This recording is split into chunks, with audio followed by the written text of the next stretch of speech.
Hello, my art buddies. It's Maureen Celeste, and I'm here with a speed paint, and it is based on an iconic Cleveland musician. And so it goes along with my Saxman panda, which, if you follow me on Instagram, which is also maureen.celeste, you'll know which one I am talking about. It's the Saxman was famous for being outside all the events downtown, the Indians games, Playhouse Square, the Cavs, just any event that was going on downtown, he would be playing outside. And he had the most amazing outfits, and everybody knew him. And so Robert Lockwood Jr. is the basis for this sketch. So it's the second in a series of pandas based on iconic Cleveland musicians. Robert Lockwood Jr. Was the last of the Delta Bluesmen. He had passed away, I believe, in 2006. So it's been a little while. But he always played Wednesday nights at a restaurant and bar downtown called Fat Fish Blue, which is a New Orleans themed restaurant and bar. You know, you get hurricanes and beignets and jambalaya and all those wonderful things. Even the restaurant has long closed. But he played there every Wednesday night with his band, and unfortunately I never got to see him play live. The only Wednesday night I was ever there was after he had passed away, and his band had set a candle on his stool in memoriam for him. So Robert Lockwood Jr. learned to play the guitar from Robert Johnson. Robert Johnson, if you're not sure who he was a famous roots guitar player. Incredible skills at playing guitar. Not a lot of live recordings, I believe, of him playing, and very few even photographs of him because of the time where he was alive. And he died very young. He died in his 20s, I believe. The one thing that Robert Johnson, aside from guitar skills, that he is famous for is that it was long rumored that he learned to play the guitar by selling his soul to the devil. He is in the Rock and Roll Hall of Fame, I believe, as one of the, I'm sorry, I'm drawing a blank on what the name is for the category, but the influencers, which were the early influences of where rock and roll music came from. Now, for my own musical journey, it's a rather short one and very abbreviated, and even how long it lasted is I learned to play guitar through guitar lessons at the little music shop in our hometown. I remember to this day my guitar teacher was Julie Reed, and she kind of dressed a little like a hippie, which made sense because it was late 70s.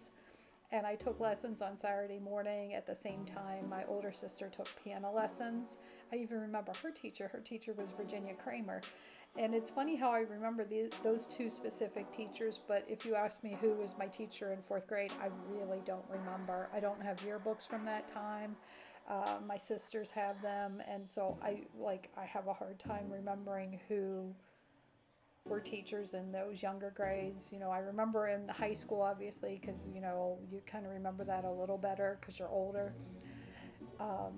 But I took guitar lessons for a few years. It kind of fizzled out for me because just the idea of the theory and the structure of playing a guitar never really interested me.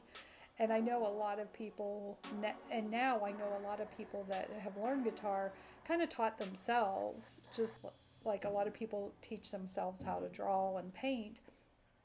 And they don't necessarily learn how to read music. There's ways to play guitar without actually having to read music. And I didn't know that back then, obviously. I still have my guitar. One of the funny things about it is I have an electric guitar. I don't have my acoustic guitar anymore, as it was a child size or a junior size. So I told my parents years ago to, give it to somebody because obviously it's too small for me now as an adult. And it was a good guitar, so somebody younger could get some use out of it, and it could probably pass through a few hands while it still has some use in it. I still have, like I said, I still have my electric guitar, and it was funny because when I got the electric guitar, the rule was I could not have an amp in the house. And obviously, you can only do so much with an electric guitar if you don't have an amp. It's a very tinny, hollow sound without an amp. It doesn't sound as good as an acoustic guitar. And I remember, I think I was almost like 30 or something, or maybe I was in my 30s, when one day I just had a revelation of, I can go buy an amp. Like, I'm an adult, like, what's to stop me? A practice amp is like $50 to $75, like a good one. And I mean, seriously, like, why am I thinking I'm not allowed to have one anymore? That was kind of funny. And so I went to Guitar Center to buy my amp, and I was waiting for this guy Chopper. He had these really long braids and was probably in his late 50s and was just a really nice character. But I was waiting behind a young man who was returning a guitar because he had signed up to take a class at the community college, and after 3 lessons he said he couldn't play. And when it was my turn, I said, I can't believe, like, he thought 3 lessons he could play after 3 lessons without any experience prior to that. And this guy Chopper said, oh, there's people that return the guitars after 1 lesson. He said they think that they're going to take 1 lesson and be Eddie Van Halen. And I said, you know, it's interesting because at the time I was running the art supply store. I said, that's so funny because at the art supply store, we get people who don't even try and declare that they can't draw. And we say, well, when did you try? And they said, well, once when I was 9. And there's definitely a difference between people who really want to pursue something. People who really want to pursue something will pursue it no matter what their results are, and they'll get better and better and better. And obviously, I like the idea of learning to play the guitar more than I actually liked playing the guitar or learning to play the guitar. I still pull it out every once in a while. I restrung it a few years ago, and it might need it again in a year. Just based on how little I play it, it's probably a good idea to restring it because it's just been sitting. I can tune it. I can do all kinds of things like that, but I can't really play. You know, I remember the last time I had it out, I was trying to teach myself Iron Man by Black Sabbath, and I get in this mindset of, like, when I hit a perfect chord, I like to listen to it. And so my music just stalls because I just want to admire that one perfect chord, and I'm so happy that I hit it, and that I forget that I, need to do another one. And so that's been my guitar journey. It'll be something I always fiddle around with, but it'll be nothing that I'm ever going to subject anyone else to listen to, if I could say that way. So now a little bit into this drawing this is on B marker paper. The first initial sketch I always do on just junk sketch paper. And then I always have that initial sketch, so if something goes wrong while I'm doing the art, whether the ink line work or the marker work, I haven't ruined the initial one. I can always just make another tracing of it, which you saw again on the light tablet. I traced it onto this marker paper.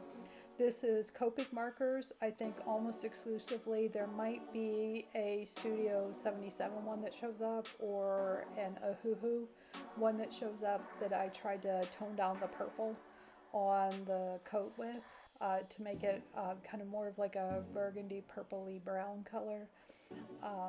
But this is how it's going so far. Now, obviously, a lot of people, their music stories revolve around going to concerts or discovering new music. So I do have a couple concert stories to tell. My favorite one is, first of all, my sister and I are both big Billy Joel fans. We love to go see him live. We've seen him live for 30 years now. We've been going to see him, and it's something that we share a lot with each other, and we've seen him in different cities and different venues, different stages of his career. Years and years ago, the MCI Center opened up in Washington, D.C., and I'm sorry, I don't know what it's called now, but it's still the same arena.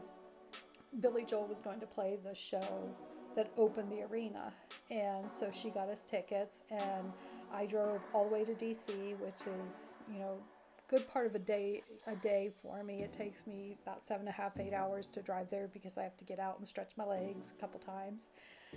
And I get all the way there. We went into DC early, and I don't remember what we did before the show, but we did something before the show. And then when we went to the show, we went to pull in the parking. And we should have put two and two together that something was going on, as we were the only car trying to pull into the parking for the show. And obviously, he sold out 3 shows there, so there should have been some other people. So the security guard stopped us before we pulled in and said, "Are you here for the Billy Joel concert?" And we're like, "Yeah." He said, "Well, it's postponed. You're going to have to listen to the radio to find out what to do about your tickets and what's going on with the show." Now, back then, that's what you did. You listened to the radio. Information like online existed, but that information wasn't out there like that yet, where they would update you. Like, a lot of news channels didn't even have websites yet at that time. And if we were really stuck, we probably could have called National Record Mart and asked them if that dates the timing of the situation, as I believe they were still around, and Camelot wasn't FYE yet, or if they still acted like Camelot and still sold music and tickets and things like that. And so we had the radio on the rest of the day, and eventually we did hear what had happened. And so what had happened was there was a charity event the night before in New York City, and a lot of the musicians were there, including Billy Joel, but also Sting was there. So what happened was Sting gave Billy Joel a neck massage and apparently wrecked his neck to where he was not going to be able to perform that night. And so the lesson you all learned is, if Sting ever offers you a neck massage, you always say no, because he is not a trained professional. He doesn't know what he's doing, and who knows if you'll be able to lift your arms after he's done giving you a neck massage. So the concert was postponed till the week after, and so I had to make arrangements at work to be off again for a couple days, because I had to drive all the way out and all the way back and be there at the show. And I managed to do that, and we did go. And the MCI Center at the time was beautiful. Like, I've never been in such a beautiful arena before. It was very theater-like, and she bought whatever tickets she could get her hands on, and we were just so fortunate that we were up above the level above the floor. We were the first row there, and we were looking directly down onto his grand piano. So when he was playing on the grand piano in the back of the stage, we could actually see his hands playing. It was like a wonderful experience.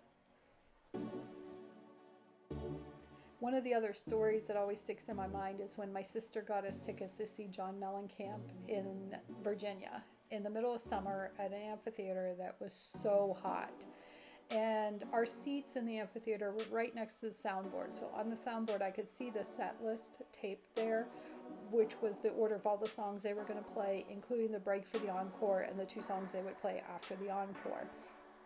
When the show started up, you could see the stage setup was, the band was all very close to each other, and it had these huge, monstrous spotlights that were aimed right down on them, that were probably only 4 or 5 feet above their heads. It gave a really great atmosphere, but probably made the heat even worse because the lights weren't being projected from far away. They were right on top of them. And so when John Mellencamp first came out, he came out and he had a blue suit on. And when I say suit, I mean like a suit jacket, a shirt, and a t-shirt, not like a tie, because I've never seen him in a tie. I don't think I'll ever see him in a tie. Don't want to. That's not who he is. And so he played the first song, ran backstage before the second song, came back without the suit jacket. Well, it's fine. It's like 1,000 degrees with 400% humidity. You shouldn't have been wearing that to begin with. That's fine. So he plays the second song, runs backstage, comes back out without the dress shirt on. Now he just has a t-shirt, which is fine, right? Plays the third song, goes backstage. We're like, now what's he going backstage for this time, right? And he comes back out drenched. So I pictured in between songs from that point on that somebody's job in the concert was to have a bucket of cold water, and in between songs just douse him with it, because he just got wetter and wetter and wetter as the night went on. And then at one point I noticed they skipped songs on the set list. And when I say skip songs, they skipped songs before the encore break and the first song that they were to play after the encore break, and just played the very last song. And when he went backstage, everybody started cheering, thinking that he'd come back out for an encore. And I'm like, I don't think he's going to, because that was the last song on the list. And then everybody's cheering and cheering, and then the house lights come up and the house music comes up, and everybody's like cheering, but then going, wait, what is happening? Because you're not used to them not doing an encore. But I mean, God bless him. That show was amazing, and I know it had to be a miserable experience because of the heat. And the other time we went and see John Mellencamp, it was in Baltimore at one of the performing arts centers. Now, I guess this is a normal thing that happens, but the two performing arts centers in Baltimore are across the street from each other. And when we got there, she couldn't remember which one we were supposed to go to. And for some reason, she thought she looked at the ticket and saw the one performing arts center. So we're going in, and there's all these people in their 70s, 80s, and even 90s in ball gowns and tuxedos. And I'm like, something just seems off for John Mellencamp's show. And when we got to the door and she went to hand the tickets to the lady didn't even have to look at him. She goes, honey, you're at the wrong center. You need to be across the street. So we went across the street, and then we started seeing people in jean shorts and trucker hats. And we're like, okay, this seems like the Mellencamp experience over here. And so that was another funny story too. But I've seen him just those two times, and there was many years in between. And his music, even though it's still at the soul, it's still his music. It's definitely a different sound than his early things, even though he still played a lot of his early music. So those are just a couple of my concert stories, my guitar story, a little bit about Robert Lockwood Jr., which of course you can look up. And definitely follow me on Instagram. I do post more there at maureen.celeste. And just remember in all your artwork to practice, practice, practice. Billy Joel did not become the piano man by ignoring his practicing. He learned, he practiced, he practiced, he practiced. So that is the key to just improving in anything you want to improve in life, whether it's drawing or music. So my final lesson to you is practice, practice, practice. Have a great day. Thanks. Bye.